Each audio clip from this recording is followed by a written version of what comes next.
bonjour. Bonjour. Donc Isabelle, moi je suis chez Birdeo et donc j'ai la conviction qu'il faut forcément quitter son job pour s'engager et pour avoir de l'impact. Et alors ton avis à toi c'est quoi?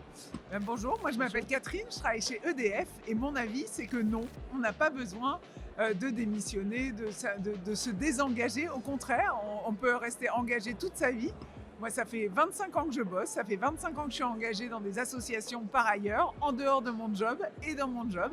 Parce que pour moi être engagé c'est être une personne et on est engagé parce que c'est aussi son caractère, sa foi en la vie et en la capacité d'agir. Donc non, on peut être engagé et rester. Et alors rester 25 ans dans la même boîte, ça sclérose pas un peu la créativité et l'envie d'avancer et l'énergie? Qu'est-ce que t'en penses? Mais complètement, si on reste dans le même job. Sauf que, par exemple, moi j'ai changé de job, je suis allée dans la data, dans l'associatif, dans la solidarité. J'ai été au grand compte commercial, j'ai fait de la com. Là aujourd'hui, je fais de l'open innovation. Très honnêtement, c'est comme si j'avais changé de boîte à chaque fois, sauf que j'ai un lien qui est mon réseau et ma capacité du coup à mobiliser les gens pour mon objectif. Et alors t'aurais pas envie de changer de secteur du tout?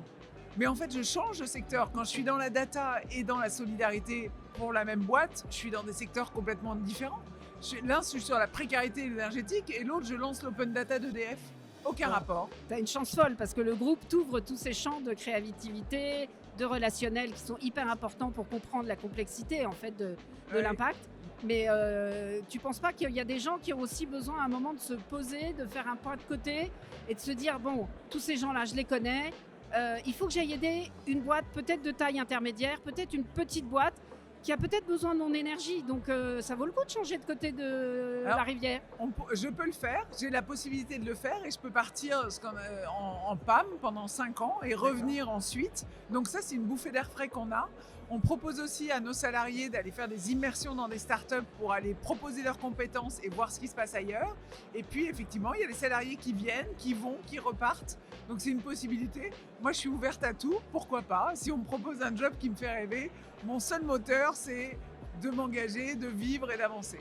Et je pense que le sujet de l'impact, il est tellement complexe et tellement engageant qu'il y a, je pense, un moment où il faut aussi se confronter à une réalité des autres qui ne nous comprennent pas. Et peut-être que le fait d'avoir travaillé 25 ans avec des gens qui étaient déjà dans le sujet, t'as pas forcément envie d'aller te confronter à des gens qui sont encore sur le quai de la gare. En fait, je suis confrontée toute la journée avec des startups qui travaillent sur les sujets de décarbonation, de RSE, qui sont là pour changer le monde. Et donc, en fait, moi, mon job, c'est de vendre ces startups, de proposer ces startups en interne pour que la grosse boîte qu'on a, puisse en bénéficier. Donc, en fait, cette ouverture vers l'externe, elle m'ouvre vers des solutions tech, RSE, humaines qui sont géniales, quoi. Écoute, merci, bravo, parce que je pense que tu as la chance d'être dans une entreprise et un projet qui te permet de garder cette énergie, cette ouverture vers les autres et sur la compréhension des enjeux qui sont en fait beaucoup plus complexes que ça. Bah oui, on vit dans cet écosystème. Voilà. Je pense que tu as presque réussi à me faire changer d'avis quand même. Bon, Bravo super, à toi. Merci.